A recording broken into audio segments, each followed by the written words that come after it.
39 years had passed since Bjorn Borg first lifted Wimbledon's gold trophy. From 1978 to 1980, the Swede won at Roland Garros and was then equally invincible on the grass at Wimbledon, a feat that Rafael Nadal completed on 2 occasions. But it has been a problematical year for the man from Mallorca. Injuries, illness, and a self-admitted crisis of confidence saw him fall to number 10 in the world, his lowest ranking in a decade. In round 2, he faced a dangerous opponent, 6'5" Dustin Brown from Germany, an aggressive, unorthodox qualifier who had already defeated Rafa on grass once. The 30-year-old had never set foot on the world's most hallowed court before, but, as countryman Boris Becker once insisted about himself, it seemed the centre court was Brown's back garden.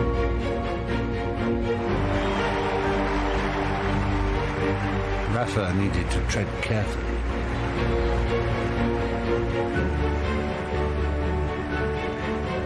Daring drop shots and raids to the net were plentiful, as the German frequently made Nadal look out of sorts. He took the first set.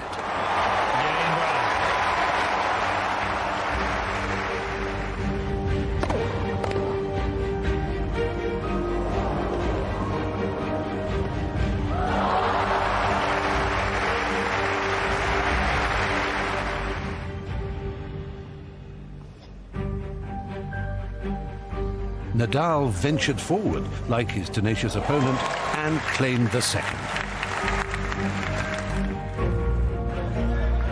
But Brown continued to bewilder the 14-time Grand Slam champion with his wild but often brilliant game.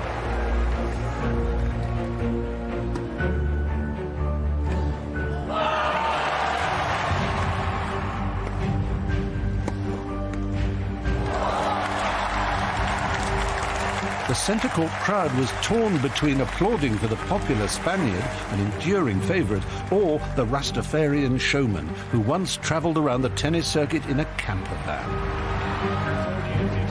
The world number 102 served magnificently throughout and completed the biggest victory of his career with an ace.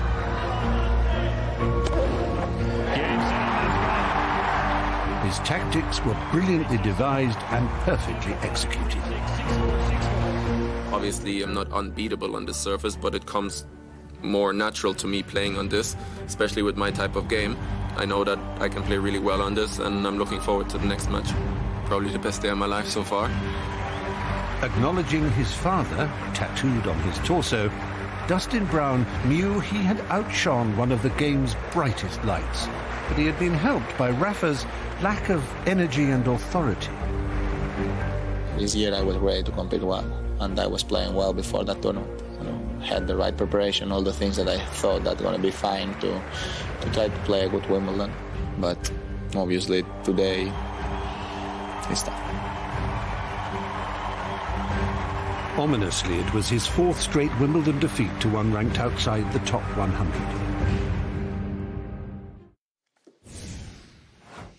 Well, 3rd time in 4 years he lost before the 3rd round. And as mentioned, all of these 4 losses were to guys ranked outside the top 100, Mary. What was your reaction when you saw this? Well, everyone knows that Rafa Nadal is going to try hard for every single point. So the strategy is to just let him not play. That sounds simple, but it's not easy, especially over 3 sets, which is why Rafa's had such a remarkable run at all of the majors. What this guy was able to do, I mean, this guy who measures his home by how many miles per gallon he gets on it. I mean, this guy, what Dustin Brown was able to do is what Nick Kyrgios had done the year before against the great Spaniard. Just not let him play. And it was remarkable to see. And we saw it a couple of years later when Gilles Muller, it took him 5 sets. We'll watch some of that later in this week. He was able to do the same thing. And Rafa tried everything, and he's always going to try everything. But it was this guy's day, and it was actually a beautiful thing to watch Dustin Brown come good like that.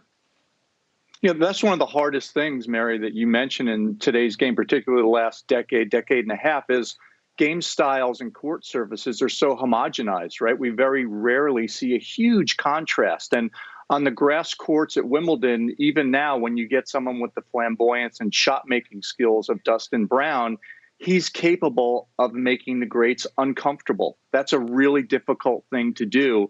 The question always is, and was on that day in particular, can Dustin Brown do it 3 out of 5 sets? And he did.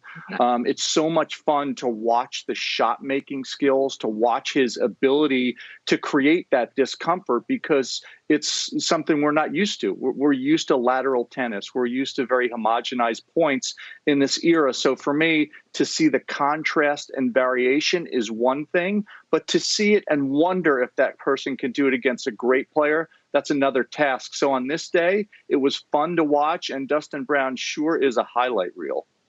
Yeah. Yeah, I think you hit it right there, Paul. It was fun to watch because Dustin Brown was so confident in his ability to keep coming forward, to keep coming to net. He came up with some amazing half volleys. He came up with some shots between the legs. He did everything he could to disrupt the rhythm of Rafa. For some players, they're not comfortable on grass. They're not comfortable moving forward time and time again. So it has to do sometimes with luck or unluck of the draw. If you're Rafa, a player who is very comfortable on grass, is very comfortable moving forward, digging out tough volleys, putting volleys away. And as you guys both said, to do it 3 out of 5 sets against someone like Rafa, who knows how to win these types of matches repeatedly, it was remarkable. And then you always wonder about the nerves. When you get to that closing, into the finish line, to that closing point, do the player's shots still hold up? I think that was what was so fun to watch about this particular match, was watching Dustin Brown still come up with those difficult shots in the pressure moments. One thing Rafa's never done in his career, beat Dustin Brown. 0-2 lifetime. He has won Wimbledon twice, Mary, 2008, 2010. Does Rafa ever win the championships again? Oh, no question. He's got as good a shot as just about anybody. What Rafa has done, what Bjorn Borg did 3 times, was win the French Open back when Roland Garros and Wimbledon were very different surfaces. Bjorn 3 times won in Paris and then won a couple of weeks later in London. And he was considered a clay court specialist, and then he won 5 Wimbledons. And Rafa wanted to pretty much have the same kind of career. I will always believe that anytime Rafa Nadal enters a tournament, he's aiming to win it. All right, much more still to come here as we revisit the 2015 edition of Wimbledon. When we come back, we will have the final match of former champion Leighton Hewitt's career at Wimbledon.